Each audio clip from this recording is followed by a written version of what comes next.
मेघनाथ की मृत्यु के बाद क्या हुआ सुलोचना का, तो चलिए जानते हैं इस कहानी के माध्यम से। और आपने हमारे चैनल को सब्सक्राइब नहीं किया तो जल्दी कर लीजिए, ताकि आपको ऐसी ही रहस्यमय कहानियां सुनने को मिले। रामायण में सुलोचना का ज्यादा उल्लेख नहीं है। उसका मुख्य उल्लेख मेघनाद के अंतिम बार युद्ध में जाते समय वो उसके वध के पश्चात मिलता है। जब मेघनाद तीसरी बार श्रीराम के भाई लक्ष्मण से युद्ध करने जा रहा था, तब वह अंतिम बार अपने माता पिता व सुलोचना से मिलने आया था। वह अपने पिता रावण को समझाने आया था कि श्रीराम नारायण का अवतार है तथा अब उसे माता सीता को उन्हें लौटा देना चाहिए, लेकिन रावण से उसे युद्ध भूमि में जाकर युद्ध करने का आदेश दिया। यह सुनकर मेघनाद अंतिम बार युद्ध भूमि में जाने लगा तो उसकी मां मंदोदरी ने उसे रोकने का प्रयास किया। वह विलाप करने लगी। अपनी मां से मिलकर वह सुलोचना से मिलने में घबरा रहा था, क्योंकि उसे लग रहा था कि उसकी मां की ही भांति उसकी पत्नी सुलोचना भी उसे रोकने का प्रयास करेगी। उसके आश्चर्य का तब ठिकाना नहीं रहा जब उसने सुलोचना को एक निर्भीक स्त्री की भांति खद्दीहे देखा, जिसकी आंख में एक भी आंसू नहीं था। सुलोचना यह जानती थी कि आज उसकी अपने पति के साथ अंतिम भेंट है तथा इसके बाद उनका वध हो जाएगा। फिर भी उसकी आंख में एक भी आंसू नहीं था तथा न ही मुख पर कोई डर।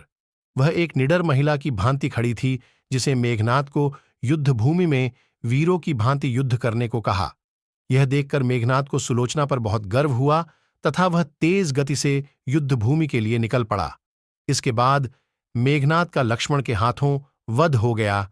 वह उसका एक हाथ सुलोचना के पास आकर गिरा। उसे यह देखकर विश्वास नहीं हुआ तथा उसने युद्ध का सारा वृतांत उसे बताने को कहा। तब मेघनाद के कटे हुए हाथ ने सब लिखकर सुलोचना को युद्ध का सारा वृतांत सुना दिया। दूसरी ओर लंका में मेघनाद का शरीर बिना मस्तक के पहुंचा था। यह देखकर रावण मंदोदरी सब बुरी तरह विलाप कर रहे थे। सुलोचना ने अपने ससुर रावण से जाकर कहा कि वह अपने पति के शरीर के साथ सती होना चाहती हैं, लेकिन बिना मस्तक के वह सती नहीं हो सकती। रावण ने शत्रु से मेघनाद का सिर मांगने से मना कर दिया, लेकिन सुलोचना को वहां जाने की अनुमति दे दी। इसके बाद सुलोचना अकेली श्रीराम के पास गई। वो उनसे अपने पति का मस्तक मांगा।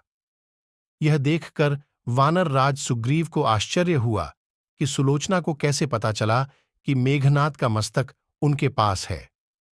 यह सुनकर सुलोचना ने अपने पति के कटे हुए हाथ के द्वारा स्वयं को सारा वृतांत सुनाने की बात कही। यह सुनकर सुग्रीव को आश्चर्य हुआ तथा उसने सुलोचना से कहा कि यदि उसके अंदर इतनी ही शक्ति है तो वह मेघनाद के कटे हुए सिर को हंसाकर दिखाए। इसके बाद सुलोचना के कहने पर मेघनाद का कटा हुआ सिर सबके बीच जोर जोर से हंसने लगा। यह दृश्य देखकर वहां खड़े सभी लोग अचंभित थे, किंतु श्रीराम सुलोचना की शक्ति को जानते थे। उन्होंने सुलोचना को अपने पति का मस्तक ले जाने की अनुमति दे दी तथा उसके अंतिम संस्कार के लिए एक दिन के युद्ध विराम की घोषणा की। इसके बाद समुद्र किनारे मेघनाद के अंतिम संस्कार की तैयारी की गई। वह सुलोचना अपने पति के मस्तक को गोद में रखकर सती हो गई। आपको हमारा ये वीडियो कैसा लगा कमेंट में जरूर बताना, और हमारे वीडियो को लाइक और चैनल को सब्सक्राइब भी जरूर कर देना। धन्यवाद।